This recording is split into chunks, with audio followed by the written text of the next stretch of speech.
शहीद सैफुद्दीन की बीवी को केटीआर ने सरकारी मुलाजिमत व डबल बेडरूम के कागजात हवाले किए। अकबरुद्दीन अवैसी ने रियासती वजीर का शुक्रिया अदा किया। तेलंगाना में आईटी वजीर केटीआर ने गुज़िश्ता रोज़ असम्बली में किए गए अपने वादे को पूरा कर दिया। तेलंगाना हुकूमत ने जयपुर एक्सप्रेस फायरिंग में शहीद सैफुद्दीन की बीवी अंजुम शाहीन को सरकारी मुलाजिमत देने का अहकाम जारी कर दिए।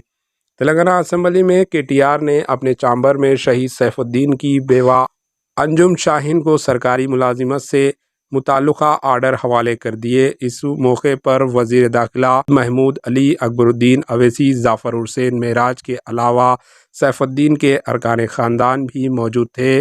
अंजुम शाहीन को Quli Qutub Shah urban development authority के दफ्तर में मुलाजिमत दी गई।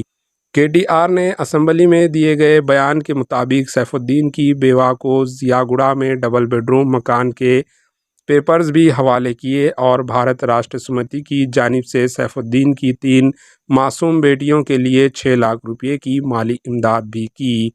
इस मौके पर अकबरुद्दीन अवैसी ने केटीआर का शुक्रिया अदा किया।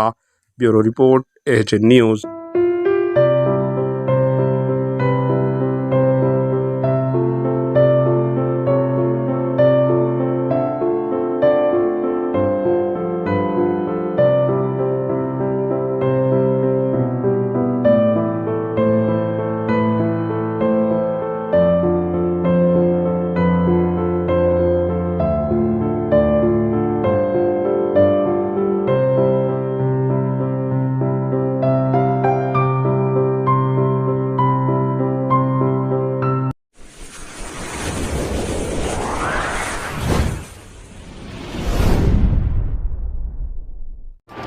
AHN न्यूज़ को लाइक करें, शेयर करें और सब्सक्राइब करना ना भूलें।